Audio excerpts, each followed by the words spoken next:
This is a review of the quadratic section of the MBF 3C course. There are three forms of quadratic equations that you're responsible for the exam: the standard form, the vertex form, and the factored form. I have given all three of these equations here, and you will need to be able to use all three of them for your exam. The first one, standard form, gives us the y-intercept if we look at the c value. The second equation, the vertex form, the h and k is the vertex or the turning point of the parabola. And the third form is the factored form, and it gives us the two x-intercepts. Let's take a look at an example. If we want to graph y equals x minus 1 times x minus 5, we can do this in a variety of different ways. So we will look at how to use a table of values to do this, but let's start by looking at some of the characteristics that we can get from the form of the equation.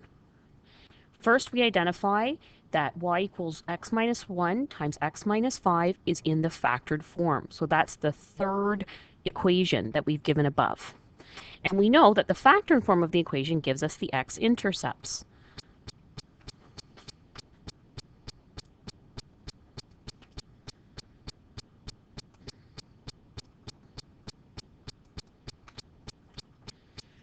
To find the x-intercepts, we're going to start by setting y equal to 0.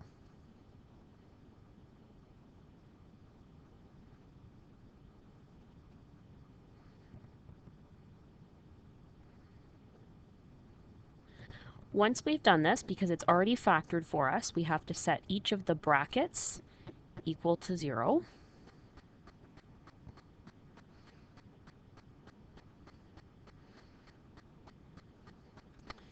And we need to solve for x in each equation. So x equals 1 is our first x-intercept, and we can put that onto the graph here on our x-axis.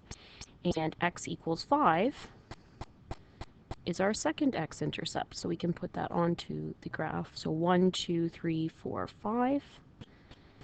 And we've already got our x-intercept. So that's why the factored form of the equation is very useful.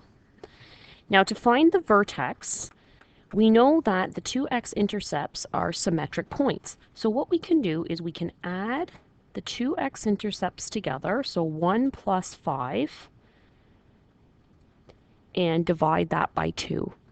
And that's going to give us the value that's halfway in between, and that's going to be the x-coordinate of our vertex. So 1 plus 5 is 6. 6 divided by 2 would be 3.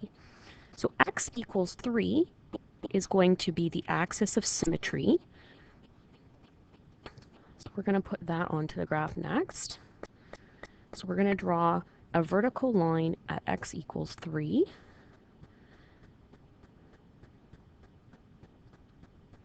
And that line, the axis of symmetry, is going to go through our vertex.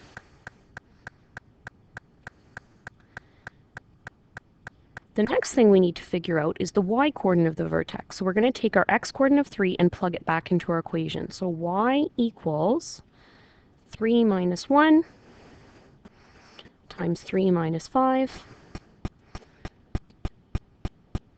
And that gives us 2 times negative 2.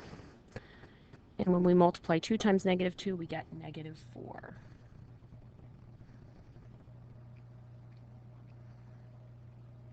So our vertex is located at the point 3, negative 4. And we can draw that point on our graph. So x equals 3 was our axis of symmetry. So we know the vertex is on that line. And our y-coordinate is at negative 4. So we have almost enough information now to sketch our graph. The last thing that we want to do is find the y-intercept. To find the y-intercept, we're going to let x equal 0. So y equals 0 minus 1 times 0 minus 5. And that's going to give us a y-intercept of positive 5. So we can now put that onto our graph. 1, 2, 3, 4, 5. And there's going to be a symmetric point That's an equal distance away from the axis of symmetry on the other side. So we can fill that point in as well. So that would be at 6, 5. So now we can join this together with a curve. So all those points are going to be on our curve.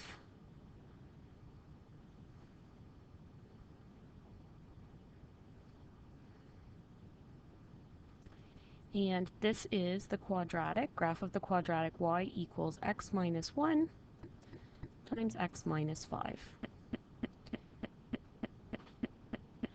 We could also use a table of values to figure out what this graph looked like. So for the table of values, we need to choose some x coordinates and plug them into the equation to figure out what the y coordinates are. So here, I would probably choose x values between 0 and 6. So 0, 1, 2, 3, 4, 5, and 6. And the values that you're going to get would be 5, 0, -3, -4, -3, 0, and 5.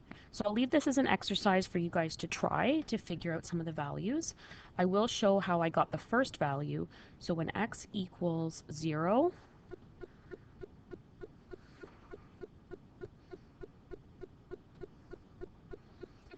if we plug this into the equation, we get y equals 0 minus 1 times 0 minus 5.